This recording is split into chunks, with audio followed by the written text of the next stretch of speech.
Alright, hey everyone, here we are, Monsters of Golf here, Northeast hole 6 again. So let's just take a look at this hole, see what wind they give us.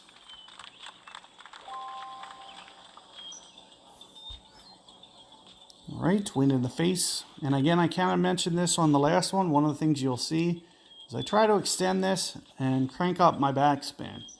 So you'll see into a headwind, I don't expect this to land exactly where it's showing. I feel I can almost go max here. And you'll see I just like to use the backspin approach. That way I can really control how much rollout I get.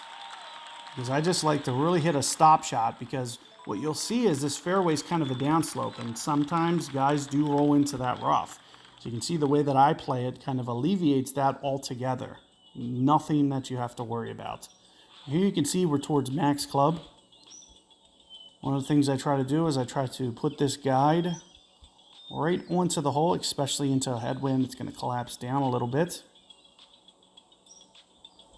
So something along the lines of that. And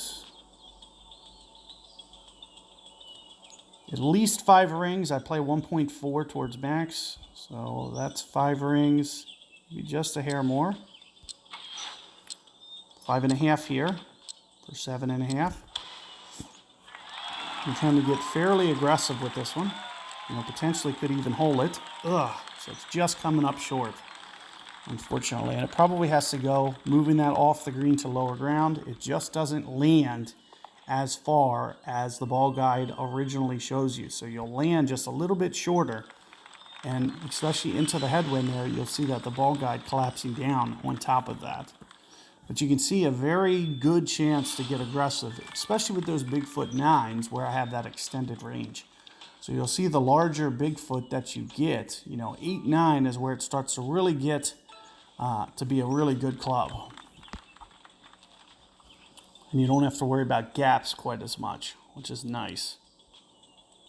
Now here, this is a hole that I mentioned several times. And one of the things you'll see as I just kind of pull this back, maybe just start to crank up the backspin since it's a little bit more of a tailwind. You can see with where I'm trying to aim, trying to keep it a little bit left because it rolls out right. And 4 rings is going to be too much here, so we're going to go right around 3.5.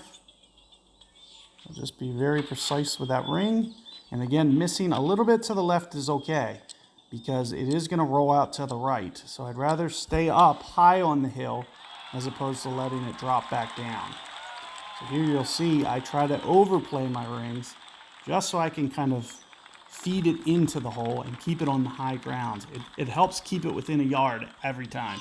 And as long as you hit it within a yard, you'll see no matter what, even if you don't get a live player, you'll be able to always beat whatever they get you as long as you're in feet and not yards. You'll always win.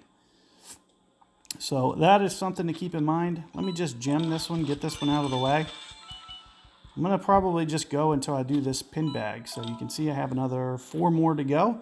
Good luck with your Tour 7 progress, and I'll see you guys on the next one.